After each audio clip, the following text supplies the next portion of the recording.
Levante sus dos manos conmigo y diga, si no disciplinas tu mente, el mundo lo hará por ti. Ahora toque al de al lado, así seriamente, mire, póngale dedo profético. Dígale, si tú no disipulas tu mente, el mundo lo va a hacer por ti. Ahora, ¿sabían que muchas de las ideas que aceptamos como normales hoy vienen de filosofías anticristianas? Yo quiero demostrárselo, son 5 de ellas las más populares. Yo quiero empezar hablando del relativismo moral. Relativismo moral. El relativismo moral afirma que no existen verdades absolutas, especialmente en el tema de la moralidad. Eso significa que para aquellos que están dominados por esta ideología, el bien y el mal, lo bueno y lo malo, dependen del contexto, dependen de la cultura o dependen de mi propia percepción individual. Por lo tanto, cada persona define por voluntad propia qué es correcto y qué es incorrecto. Bajo esta premisa, cada persona puede tener su verdad y nadie tiene derecho a imponer valores absolutos.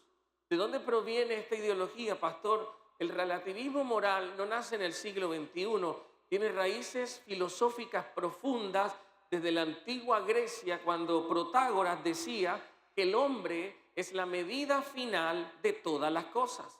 Luego el escepticismo moderno, que fue reforzado por Nietzsche, ¿verdad? Y los filósofos posmodernos, negaron la existencia de una verdad subjetiva, una verdad objetiva.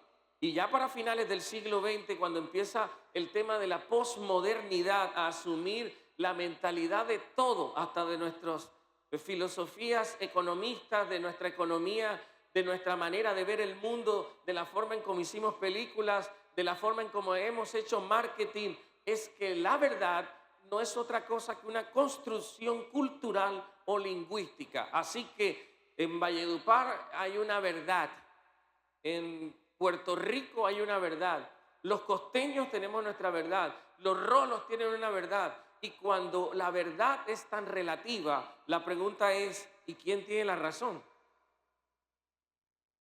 Eso es como cuando uno no entiende cómo de este libro han salido más de 3.000 denominaciones, sectas religiosas. ¿Y quién tiene la verdad? Esa es una gran pregunta.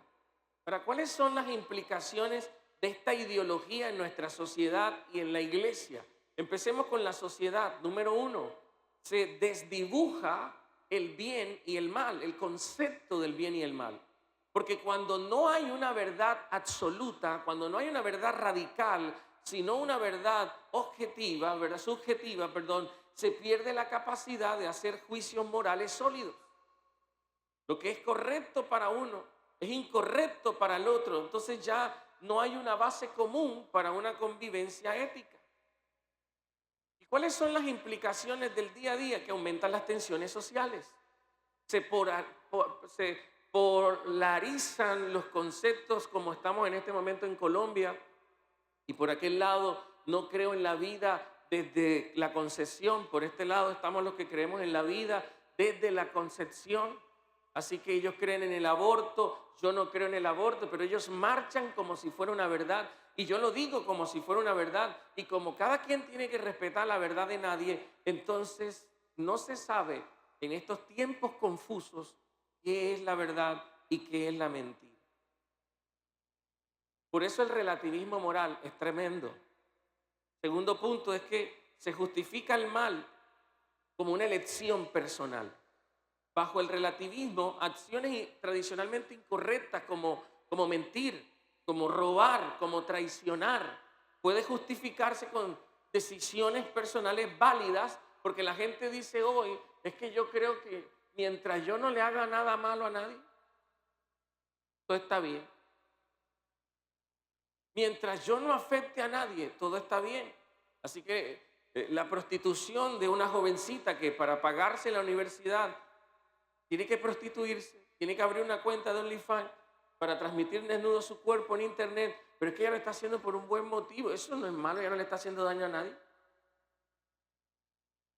Él es drogadicto y todo, pero él nunca ha hecho un show. Vuela solo, tranquilo.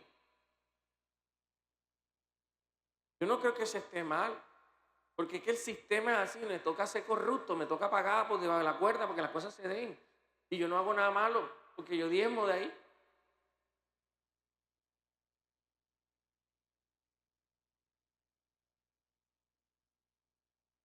Entonces, cuando cada quien construye su verdad, cada quien se permite a sí mismo cosas, porque no le estoy haciendo nada a nadie.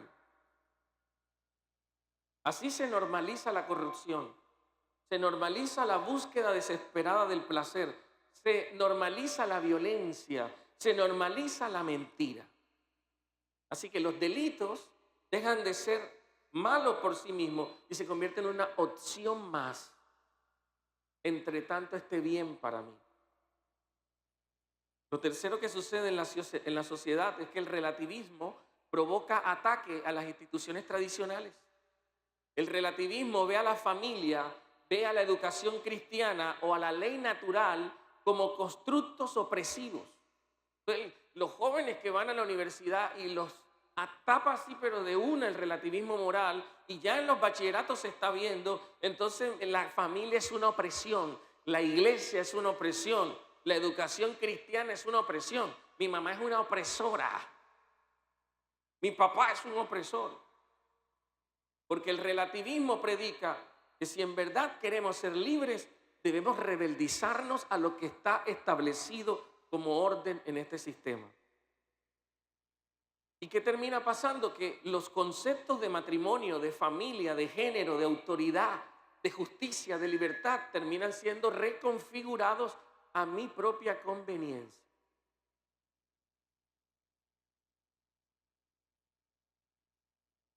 Eso está pasando en la sociedad hace rato. Pero mi denuncia formal hoy es que eso está en la iglesia hoy en día. ¿Qué pasa cuando el relativismo moral se mete en la iglesia? ¿Qué pasa cuando el relativismo moral predica desde el púlpito? Esto es muy importante que usted lo entienda. Pues en primer lugar, se expone una predicación diluida y sin confrontación bíblica.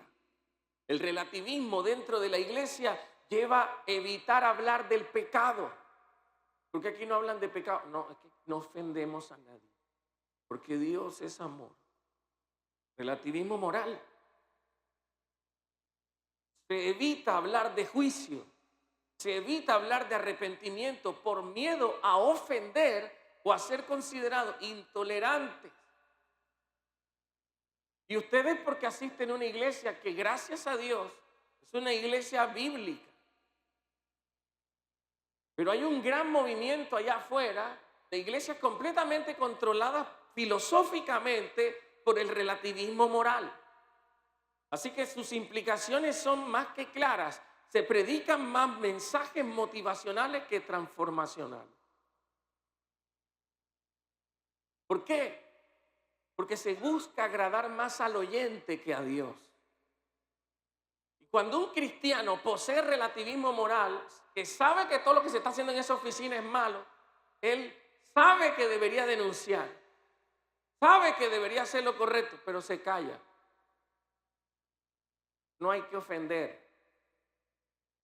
Cada quien construye su propia verdad. Pero eso no es lo que la Biblia dice. Pero en segundo lugar, cuando el relativismo moral entra en la iglesia, se adapta la iglesia al mundo en lugar de transformarlo. Cuando la iglesia adopta el relativismo, comienza a moldearse según la cultura en lugar de ser contracultural. La iglesia tiene que ser contracultural. Tiene que ser profética. Y como resultado se justifica el pecado dentro del liderazgo. Si el líder tiene plata, déjenlo.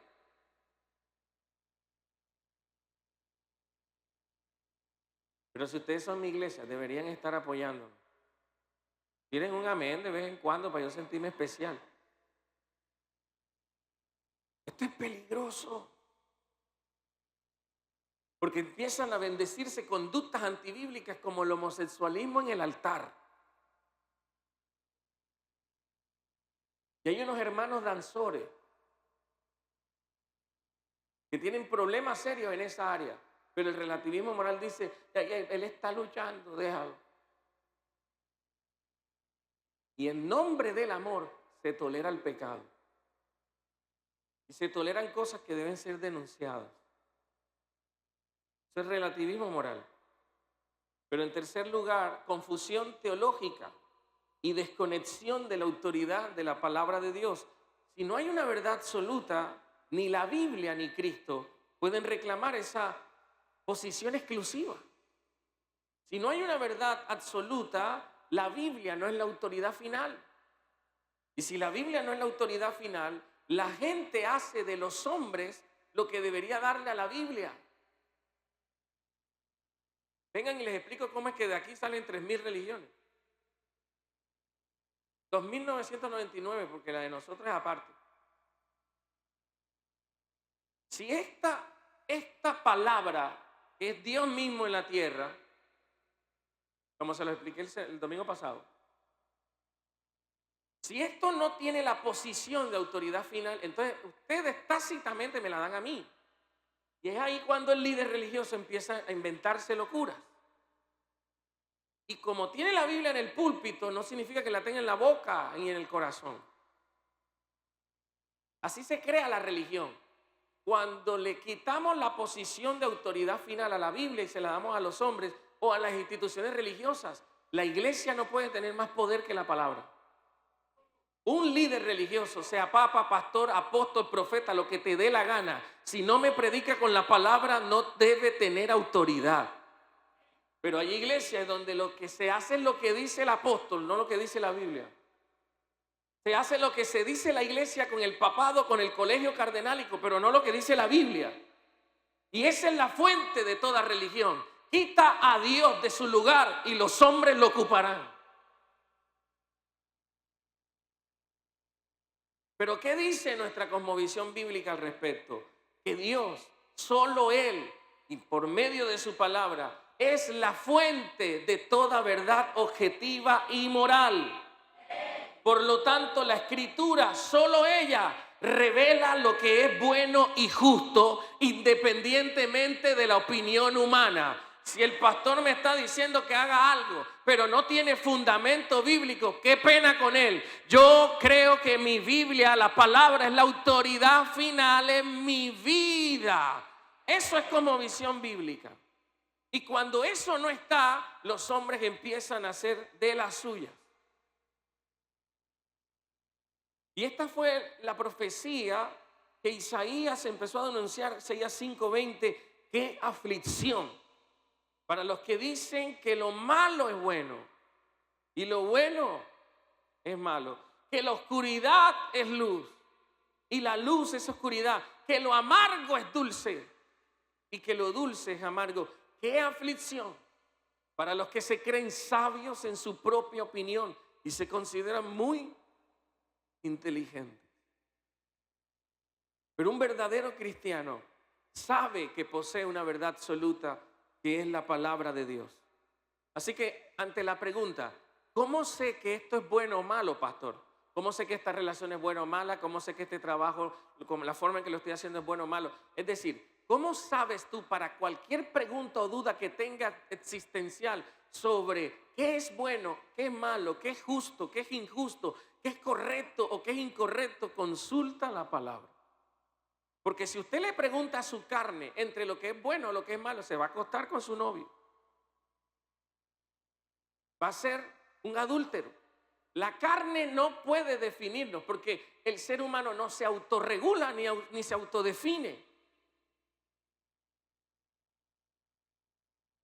Yo no le puedo preguntar a la cultura si es bueno o es malo, porque esta cultura la gobierna Satanás. Él es el Dios de este mundo. Yo tengo que preguntarle a la palabra lo que es bueno, qué es malo. Voy a hacer esto. Quiero hacer lo que es agradable a Dios. Quiero hacer lo que es bueno. ¿Qué tengo que hacer? Usted tiene que tener una relación personal con Dios a través de su palabra. Solo la palabra le va a decir lo que es verdad. Jesús lo dijo claro mientras oraba por nosotros y sus discípulos en su momento. Juan 17:17, Él dijo en oración, hazlos santos con tu verdad. Enséñales tu palabra, la cual es la verdad. Solo la palabra te santifica. porque la palabra es la verdad. Yo no tengo la palabra final. Ningún líder religioso debería atribuirse tener la palabra final, la verdad final. Eso es una herejía de aquí a la China y se devuelve a pie descalzo y con el sol caliente. Solo la palabra debe atribuírsele esa autoridad. Así que la palabra de Dios no se negocia. Voy a repetir eso. La verdad de la palabra no se negocia. Voy a decir eso otra vez. La verdad de la palabra no se negocia. Número 2. Individualismo radical. Individualismo radical. Esta es la segunda corriente filosófica que está afectando tremendamente al mundo y que también se ha mezclado en la iglesia. Individualismo radical. Esta es la ideología que exalta la autonomía personal por encima de toda autoridad externa, como la familia, como la iglesia, como la sociedad e incluso Dios. En esta visión de la realidad, el individuo es quien se autodefine, el individuo es quien se autorrealiza, el individuo es quien se autorregula y se promueve la idea de que la realización personal es el objetivo supremo de la vida. El individualismo tiene raíces filosóficas que empiezan desde Descartes con pienso, luego existo, el yo racional como punto de partida. También tiene su cabida en la época de la Ilustración, cuando se exaltó la razón y la autonomía individual como el principio y el fin. También en el existencialismo moderno, porque este enseña que el individuo debe crear su propio significado. Y cuando todas estas cosas se combinan con marketing, se combinan con redes sociales, se combinan con consumo digital, se forma una hipercultura centrada en el yo. Y es por eso que las decisiones ya no se toman basadas en la comunidad, sino en la conveniencia personal, porque aquí lo único que importa soy yo. ¿Cuáles son los síntomas culturales del individualismo? Número 1, la desintegración del tejido social. Porque el individualismo radical debilita la noción de comunidad. Somos un país demasiado polarizado.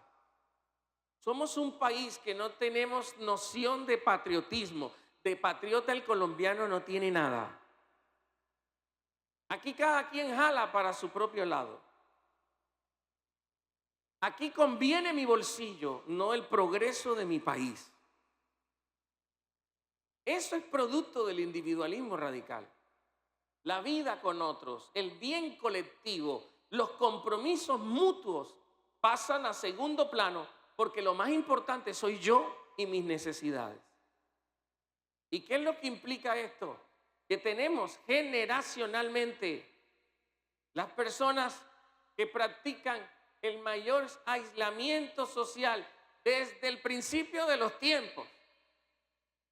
Los niveles de ansiedad y de depresión producto de la soledad crónica están hasta por las nubes. Y nunca una generación se había sentido tan bien sola y al mismo tiempo pagando las consecuencias de esa soledad como la sociedad y la generación en la que vivimos hoy. La gente prefiere perros que gente. Me compro un loro, pastor. Un gato, pastor. Pero no quiero saber nada de la gente. ¿De dónde viene eso? Individualismo racional.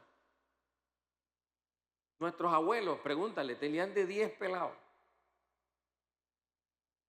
Y en algún punto, no quiero ser conspiranoico, pero en algún punto alguien se dio cuenta de eso y empezó a vendernos el individualismo. Así que en Europa ya nadie se quiere casar. Parejas que cuando se casan celebran la desconexión, vasectomía del hombre, conexión de la mujer, porque si nos casamos pero sin hijos. Personas que le dan más prioridad a sus carreras que a tener familia. ¿Para qué tener gente? Antisociales y asociales, como nunca antes. Individualismo racional. Y cuando esa gente se monta en el poder, después se preocupan porque se roban la plata. Un individualista piensa en él. Uy.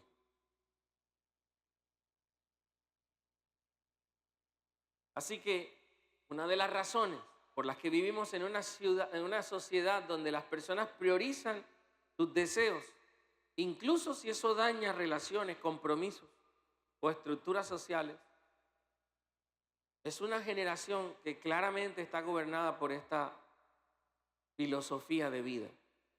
Pero en segundo lugar, como segunda implicación, socialmente hablando y culturalmente hablando, tenemos una crisis de autoridad.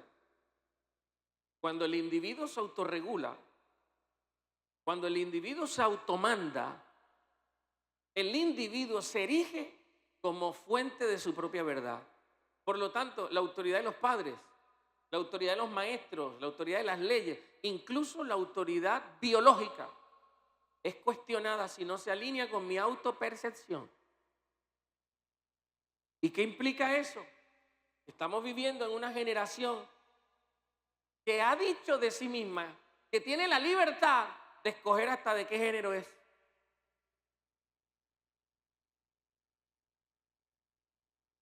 No que soy hombre. ¿Cuál hombre? Soy planta. Y no me digas él, dime ella. Se autoproclamaron tener autoridad por encima de la Real Academia Española. Yo hablo como me da la gana. Así sea que nuestros ancestros, cultural y históricamente hablando y lingüísticamente hablando, hayamos usado ese tipo de lenguaje por siglos, pero a mí me da la gana. Y si me quieres saludar, me saludas como yo quiero. Individualismo radical. Por eso es que a esta generación no le gusta que lo corrijan. Esta generación no le gusta que le digan las cosas. Y esto está en el ambiente. Porque lo que quiero llevarles con estas cosas es que cuando la filosofía toma la cultura, se vuelven demonios, se vuelven espíritus. Este es un espíritu que ronda como principado en nuestros contextos latinoamericanos, refugiándose en las universidades, haciéndose espacios en la gobernación, en las alcaldías, en la presidencia, que no tiene ninguna regulación ante semejante locura. Y ya en países como Canadá, la señora, por aquí tengo el nombre, se casó consigo misma la doña.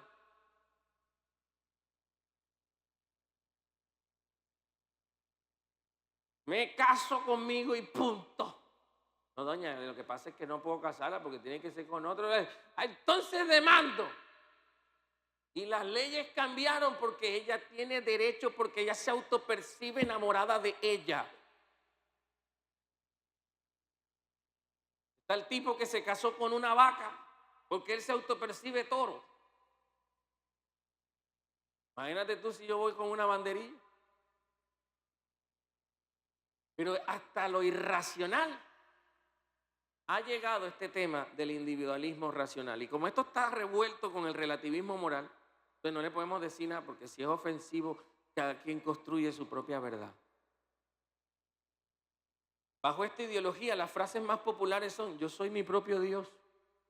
Yo tengo derecho a hacer lo que me haga feliz.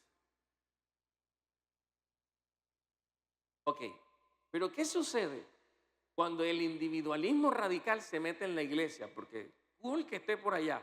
La cosa es qué pasa cuando eso se mete en la iglesia. Lo primero es soledad espiritual. Hay algo que sabemos los pastores, espero que lo sepan, que se llama la iglesia flotante. Todas las ciudades tienen eso. ¿Qué es una iglesia flotante? La gente que solo asiste a la iglesia que está más pegada. Porque nunca se plantan, nunca hacen parte de los procesos de la iglesia, nunca crecen. Solo asisten a la que está famosita, la que está dando por ahí, y ahora como destino está pegado. Entonces hay mucha iglesia flotante por estos lados, gobernadas espiritualmente por el individualismo radical. Y ustedes dirán, pastor, ¿por qué? Porque ahí es donde tú escuchas frases como yo no necesito iglesia. Dios y yo, bacano.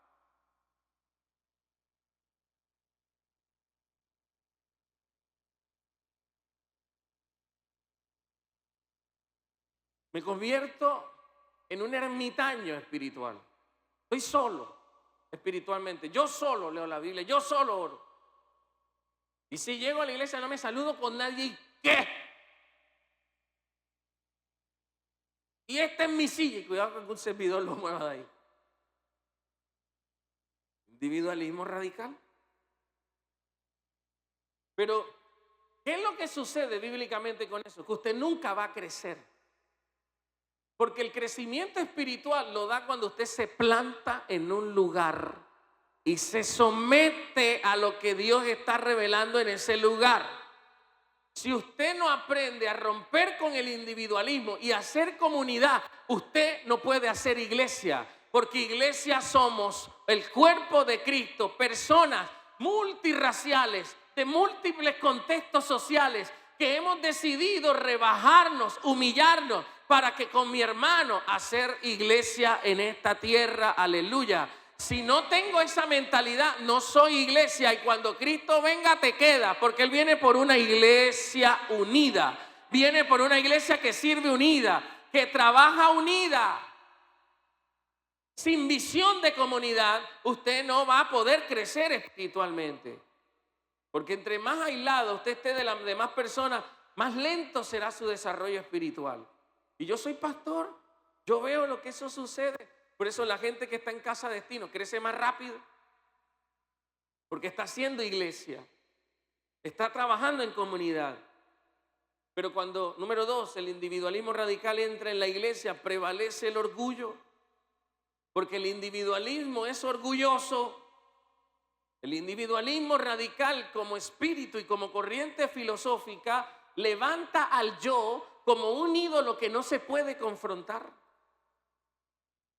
Así que yo vengo a la iglesia porque me gusta, pero yo no quiero hacer nada que me acerque a otro. Y cuidado, el pastor ese día predica algo que no me gusta, pero me voy. Orgullo espiritual, individualismo.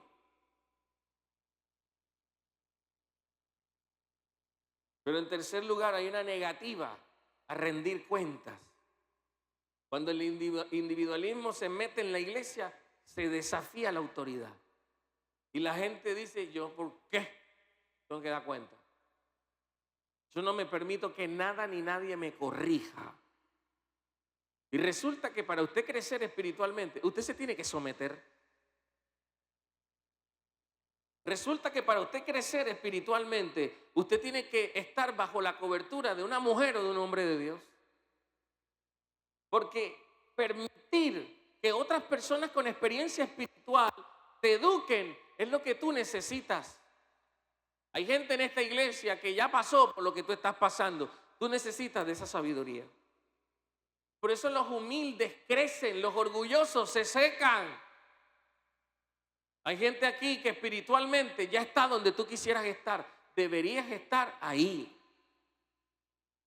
Pero necesitamos ser humildes.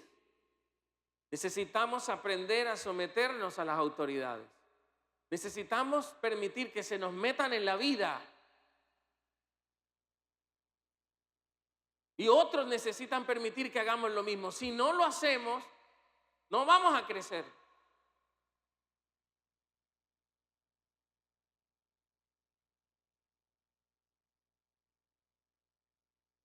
Nosotros somos de gas y aquí entre nosotros hacemos todas las cosas con el individualismo.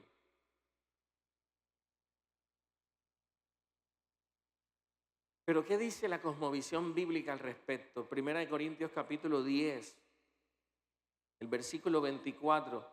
La escritura dice claramente, no se preocupen por su propio bien, sino por el bien de los demás. La Biblia condena drásticamente el egoísmo, condena el orgullo, condena la arrogancia. Pastor, ¿y por qué? Porque Jesús es nuestro mayor ejemplo. Somos cristianos. Nuestra cosmovisión es cristiana, bíblica, cristiana. Usted no puede decir que es un seguidor de Cristo creyéndose la última Coca-Cola del desierto de Damasco. No.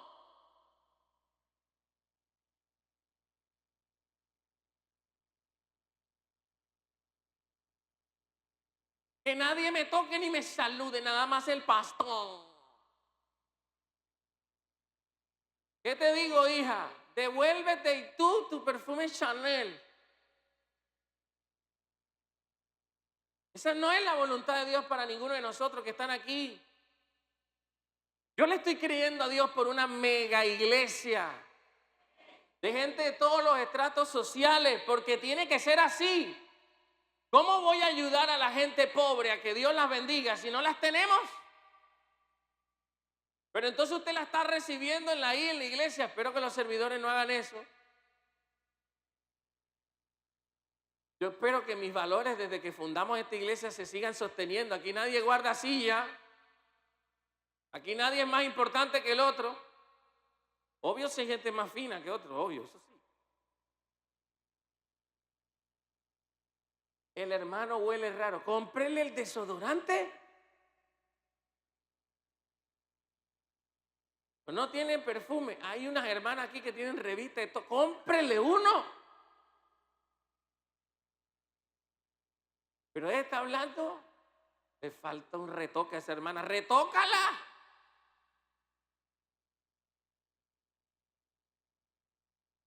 La hermana tiene un bajito. ¡Súbelo entonces!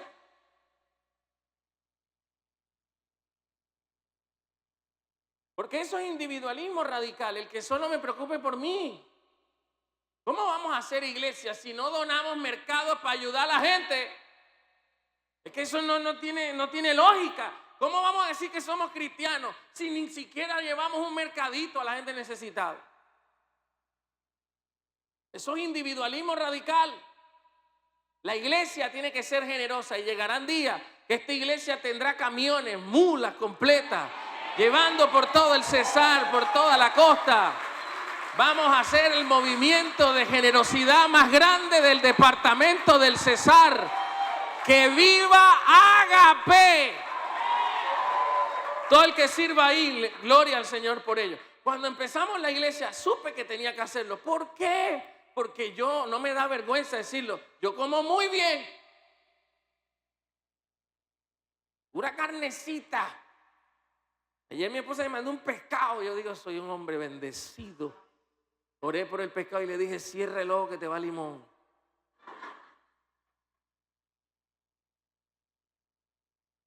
Pero con esa abundancia hay gente que no tiene. Ese es un pecado capital, que yo disfrute de 2 jabones cuando hay gente que no se... Ayuden al pastor, ayúdenme. Eso es individualismo radical. Si Dios te ha bendecido, gloria a Dios por ti. Pero Dios te bendice para que tú seas una bendición a otro. Te bendeciré para que seas bendición a otro. Alguien que me ayude, que me dé un grito de júbilo aquí. Filipenses 2, del 3 al 4 dice, no sean egoístas. Miren eso. No traten de impresionar a nadie. Es para que todo el mundo sepa que tiene un teléfono.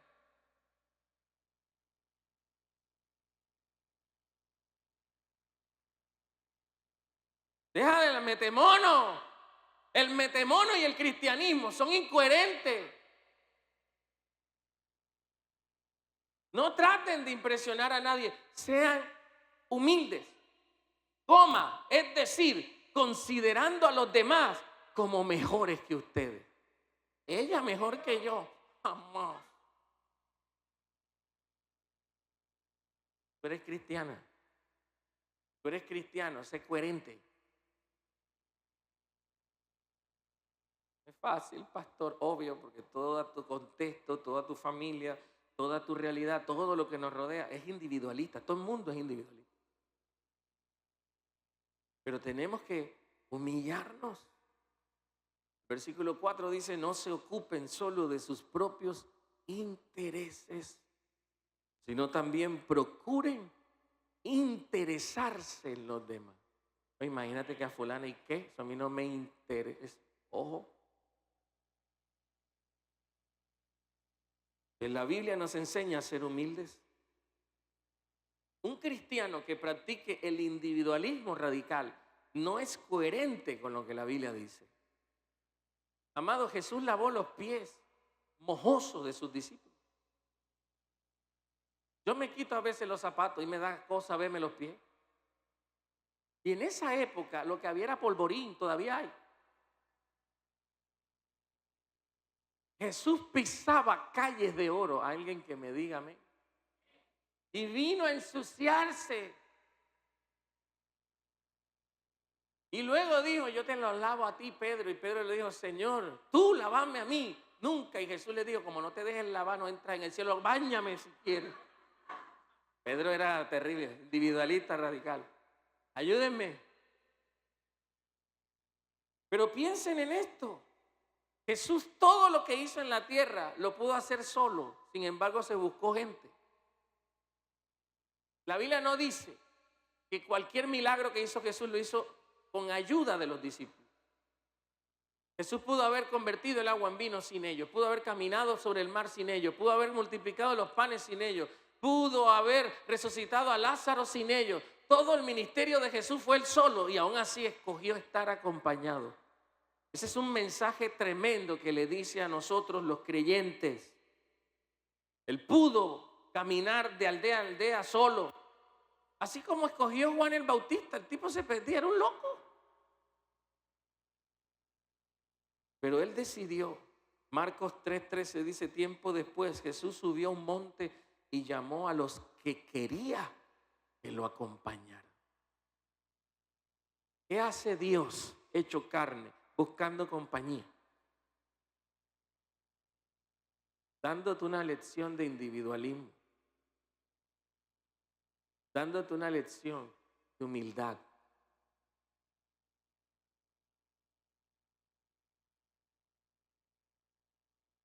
Si Dios mismo necesitó un grupo, ¿quién eres tú para no necesitar uno? Si Dios mismo necesitó gente que lo acompañara, ¿quién eres tú para definirte y autopercibir tu espiritualidad sola, sin iglesia, sin amigos cristianos, sin nada, yo solo? Por eso yo amo las casas de destino. Yo creo que se necesita buena compañía espiritual. Creo que nos necesitamos los unos con los otros. Y para mí, aunque es poderoso compartir y leer la Biblia uno solo, no hay nada más espectacular que hacer un pampe con otra persona. Hacer un devocional con otra persona, la otra persona me dice cosas, yo le digo cosas. Es tan poderoso lo que se forma cuando estudiamos la Biblia juntos, cuando oramos los unos por los otros. Jesús lo dijo claro. Cuando 2 o 3 se ponen de acuerdo para pedir por cualquier cosa, mi Padre desde el cielo lo hace. Hay poder en la oración unida. Entonces, rompa con ese individualismo radical que lo hace huir de la gente. Si usted está viniendo a esta iglesia, usted que me escucha desde transmisión, necesita a los demás, necesita vulnerarse con alguien. El individualismo nos hace tanto daño porque estamos pasando por los peores problemas, pero nos los tragamos. Y esa es la fuente número 1 de estrés crónico y de enfermedades cardiovasculares, el no hablar, el no vulnerarse, por orgullo, por prepotencia. Pero en Gálatas 6:2, versículo 3 dice, ayúdense, bendito Dios, ayúdense a llevar los unos la carga de los otros y obedezcan de esa manera la ley de Cristo. ¿Cuál es la ley de Cristo? Ven que yo te ayudo con lo que tú tienes para que tú me ayudes con lo que yo tengo. El versículo 3 dice, si te crees demasiado importante para ayudar a alguien, Solo te estás engañando a ti mismo. No eres tan importante, dice la Biblia. Pastor, ¿y yo por qué esos versículos no los encuentro? Porque no la lees, papi, tú eres corronchón. Pero aquí están. Si te crees demasiado importante para ayudar a la gente, la misma Biblia te dice, no eres tan importante. Necesitamos que esta iglesia luche cuerpo y espada contra el individualismo radical. Que luche contra el relativismo moral. Que luche contra cualquier corriente filosófica que quiera gobernar nuestros pensamientos, porque somos cristianos. Representamos una filosofía mayor, representamos un estilo de vida mayor, representamos la vida de Cristo en esta tierra, aleluya. Él dijo, así como Él estuvo en la tierra, así van a andar ustedes. Y yo hoy profetizo que esta iglesia va a levantar un movimiento no religioso, no interdenominacional, un movimiento de la palabra de Dios, un movimiento que haga que cada iglesia en este lugar, en esta ciudad, vea de nuevo lo que la Biblia dice. Avivamiento es reformar nuestras instituciones sociales, reformar la educación, la economía, la política, reformar la sociedad, no con un evento de canto cristiano, sino con una transformación genuina de los cristianos que trabajan en la alcaldía, en la gobernación, en las empresas. Esa gente no roba, esa gente no miente, esa gente vive como Jesús vivió, esa gente ayuda, esa gente es generosa, esa gente es santa, esa gente hace lo que es correcto, aleluya. Mientras que el cristiano no cambie su vida radicalmente, mientras el cristiano no cambie su contexto, la religión poblará nuestras ciudades, pero aún así seguiremos sin cambiar. Dicen los religiosos que la religión es el único método para cambiar el mundo. ¿Y yo por qué veo el mundo lleno de religión y no cambia? Pero ven acá, hay una iglesia católica en todas las plazas. La religión no es que cambia. ¿Y por qué seguimos igual? Porque la mentira más grande que nos dijeron es que los templos son la respuesta. Las misas y la religión son la respuesta. De nada sirve que el que va a matar vaya a orar temprano en la mañana, y que para que Dios lo vea. De nada sirve que el que engaña a su esposa se ve con su amante en la misa. De nada sirve que el político, ladrón, corrupto, sea el primero que el Padre bendiga en la mañana en un evento público de rendición de cuentas. La religión no cambia, la religión no transforma. Lo que transforma es cristianos con mentalidad bíblica, cristianos radicales que se le paren al sistema y digan, yo eso no lo hago. No cuenten conmigo para esto. ¿Por qué? Porque la Biblia lo dice. Pero que tú no eres como fulano. Han confundido religión con cristianismo. Y hemos quedado tan bajo, que los cristianos se divorcian igual que los mundanos. A los cristianos los meten presos como políticos igual que los mundanos. ¿Qué tipo de cristianismo es ese?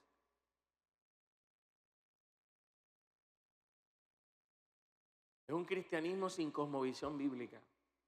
Es un cristianismo con un sincretismo, con filosofías antibíblicas, anticristianas, revueltas con el mundo. Pero no es un cristianismo transformador. El cristianismo transformador es el que es real en la casa. Porque el esposo levanta sus manos aquí y adora a Dios, pero también levanta las manos de su esposa en la casa y de sus hijos. El cristianismo no es el que hace el daño en la iglesia y hace el daño en la casa. Vienen a la iglesia a adorar al Señor, pero en sus trabajos roban. Eso no es cristianismo. Esa es otra filosofía que vamos a tratar el próximo domingo. Es consumismo. materialismo. Eso no es bíblico, mis amados. Y como yo sé que a ti esto no te lo ha dicho nadie en la vida, porque nos enseñaron que este libro es religión, no puede alcanzar ser una ideología, una cosmovisión, una filosofía. Esto no puede ser eso. Esto es para brutos, esto no es para intelectuales. Pero yo soy licenciado en filosofía. Y lo primero que descubrí fue que esto es más que los escritos de Aristóteles y de Sócrates y de Platón. Aquí está la respuesta para el cambio de nuestras sociedades. Aquí está la verdad. Esta es la vida. Pero los cristianos tenemos que ser valientes para poder ponerla en práctica. Y decirme a mí mismo, aunque mi mamá me enseñó esto, aunque mi papá me enseñó esto, aunque en mi cultura esto es correcto, yo le voy a preguntar a la Biblia para ver qué dice. Anda, la Biblia dice que no va a lo que mi mamá me enseñó. Para eso se necesita valentía. Espérate para ver que la cultura de aquí vallenata dice que uno se puede pegar sus guaros, que uno puede estar. Vamos a ver qué dice la Biblia. Ándale. Se acabó el silvestrismo del alma. Porque es que aquí dice que el que quiere ser amigo del mundo se constituye enemigo de Dios. Miércoles. Se acabó. Yo hago lo que la Biblia dice. Ese es el tema. Entonces, venga y les explico esto. A mí me conviene como líder religioso que la gente no lea la Biblia. Porque si la verdad te hace libre, la mentira te esclaviza. El primer gran requisito que hacían los grandes terratenientes blancos en Mississippi con los negros cuando se cultivaba algodón era que no podían leer. Le debemos a Antonio Nariño el que supiera leer y francés para que leyera desde allá la Revolución Francesa y empezaran los cambios independistas aquí en Colombia. Le debemos a la gente que leía, que se instruía con conocimiento la libertad de nuestras naciones. Porque los opresores decían que no lean los esclavos, porque si leen, se emancipan. Y lo mismo hace la esclavitud religiosa, que no lean la Biblia porque nos quitan el negocio. Que no lean la Biblia porque descuelgan los ídolos y los santos de aquí. Que no lean la Biblia porque nos demandan. Por eso en esta iglesia, lean la Biblia. Yo no tengo miedo. Léanla. Y revisen si lo que les predico es cierto, que no tengo miedo. Transparente como una carta en blanco. Porque a eso me llamó el Señor. No caerle bien a ustedes, sino a predicarle la verdad de la palabra. Aunque duela, aunque sea difícil de tolerar. Pero yo confío en que ella te va a transformar la vida. En que ella te va a prosperar. En que ella te... Alguien que me grite amén si lo cree. Así que ponte de pie y dile al de al lado, sin relativismo moral y sin individualismo radical. La Biblia es la que me autorregula. Y yo hago es lo que ella dice, no lo que mi carne dice. Levante sus dos manos y diga conmigo, Señor, gracias por tu palabra. Vamos, dígaselo con todo su corazón. Dígale, Señor, gracias por tu palabra, mi amor. Dígale. Gracias por tu palabra. Porque ella es viva. Y ella es eficaz. Y es más cortante que toda espada de doble filo. Levante sus manos y dígale, Señor, yo hoy te pido perdón. Porque por ignorancia me enseñaron que tu realidad solo convivía un domingo en la mañana, en una misa, en un encuentro religioso. Pero luego yo podía vivir como yo quisiera. El lunes, el martes, el miércoles, el jueves, el viernes, el sábado. Y luego el domingo, el que reza y peca, empata. Y fue mi vida por mucho tiempo. Pero hoy entiendo que estaba cometiendo un error. Porque la Biblia dice que los cielos de los cielos no te pueden contener. ¿Cómo me pudieron enseñar que a ti una iglesia te contiene? que un templo te contiene. Tú que cargas en la palma de tu mano el planeta Tierra. Tú que con la yema de tus dedos sostienes el polvo de la tierra. Tú que con tus 2 dedos pusiste límites al mar, como dicen las Escrituras. ¿Cómo me pudieron hacer creer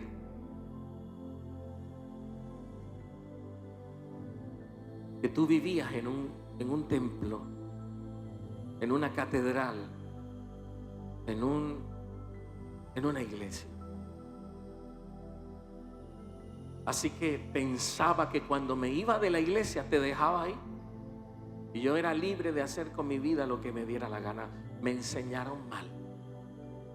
Tú eres Dios del domingo, pero también del lunes, del martes, del miércoles, del jueves, del viernes, del sábado. Tú eres Dios en la iglesia, pero también Dios en mi trabajo, en mi universidad, en mi escuela.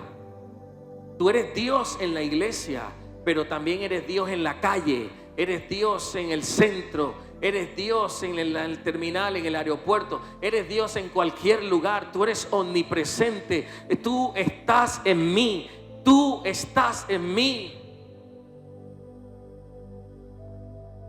Yo te pido perdón, Señor, porque el relativismo moral me enseñó que yo decido qué está bien y qué está mal. Pero hoy yo rindo esa mentira. Y hoy digo con todo mi corazón, soy libre del relativismo moral. Vamos, ahí donde usted está, renuncia a eso. Diga, soy libre del relativismo moral. Diga, hoy decido ante los ojos del Señor que no soy yo quien define lo bueno y lo malo. No es la cultura la que me enseña lo que es bueno o malo. Ni siquiera la formación en mi casa. Es lo que la palabra de Dios dice. Si lo que la Biblia dice es lo que me dijeron mis padres, entonces es la verdad. Si lo que la Biblia dice es lo que dice esta cultura, entonces es la verdad. Pero si lo que la Biblia dice no es lo que me dice el mundo, entonces el mundo está mintiendo. Porque la palabra es la verdad absoluta. Pero ahí donde usted está, diga, Señor, te pido perdón por el individualismo radical. Dígalo, te pido perdón por el individualismo radical. Porque por mucho tiempo pensé, porque así me criaron, así me eduqué, así me levanté, que lo importante soy yo, que todo estaba bien mientras yo estuviera bien. Pero yo hoy te pido perdón por el egoísmo, por el orgullo, por la prepotencia. Y ahí donde tú estás, yo quiero invitarte que levantes tus manos y le digas, Señor, hoy me humillo delante de ti. Dígale eso, dígale. Yo me humillo delante de ti. Levanta tu voz y dígale, Señor, yo me humillo delante de ti. Y yo renuncio a ese orgullo, esa petulancia, esa prepotencia. No es lo que yo digo, es lo que tu palabra dice. Y tú me enseñas a interesarme más en los demás que incluso en mí mismo. Aleluya. Tú me enseñas a interesarme más en las necesidades de los demás que incluso en las mías. Eso es ser cristiano. Y Señor, yo hoy te pido que si algún día un político cristiano llega al poder en esta ciudad, no sea un político, sea como Cristo ahí. Señor, que si algún día grandes empresarios se levantan en esta iglesia, sean como Cristo. Aleluya. Que si algún día por el poder de la palabra se levantan grandes hombres y mujeres de Dios, seamos como Cristo, porque esa es la voluntad del Padre para nosotros. Renuncia al orgullo, diga, yo renuncio al orgullo, yo renuncio a la prepotencia, yo renuncio al egoísmo, yo renuncio a todo lo que me separa de la gente y declaro que yo vivo para ti. Aleluya. Levanta tus manos y dile, yo quiero menguar para que crezcas tú. Levante sus manos, quebranta mi corazón. Quebranta mi corazón, quebranta mi vida. Te entrego mi voluntad. Levante su voz y dígale, a ti todo lo que soy, Señor, todo cuanto tengo es tuyo. que crezcas tú. Esta es la oración del cristiano. Yo quiero más de ti. Dígale, yo quiero habitar en tu presencia, Señor. Y habitar en tu presencia. Vamos, iglesia, levanta tus manos, levanta tus manos, levanta tus manos. Para que crezcas tú. Y cada día seré más como tú, aleluya. Más como tú. Quebranta mi corazón, quebranta mi vida. Te entrego mi voluntad. A ti,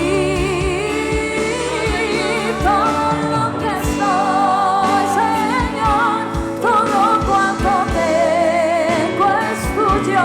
Yo quiero menguar para que crezcas tú. Yo quiero. ¿Quién tiene un sueño de grandeza de parte de Dios en este lugar? ¿Quién le está creyendo por una empresa más grande, por un ministerio más grande? ¿Quién ha creído en su corazón que en estos 6 meses algo tremendo de parte del Señor va a venir? Dios no bendice individualismos. Un día le pedí a Dios unción, porque pensaba que la unción era para mí. La unción es para la gente. ¿De qué me sirve tener unción de sanidad si no sano a nadie? Cada vez que Dios te va a dar algo, es porque está pensando en la cantidad de gente que vas a bendecir. Dios no quiere levantarte como un gran empresario solo porque sí. Es porque tú serás fuente de bendición para cientos de familias. Tú le vas a proveer trabajo a cientos de familias. Porque el Señor quiere extender esta iglesia. Porque son cientos y miles los hogares que necesitan este fuego, este avivamiento. Son cientos las familias en esta ciudad que necesitan escuchar la palabra. Aunque te parezca extraño, hay gente que nunca ha escuchado la Biblia. Nunca le han predicado las cosas como son. Por eso es el avivamiento, porque involucra a otros. Cambia tu oración. No pidas para ti. Pide para hacer bendición.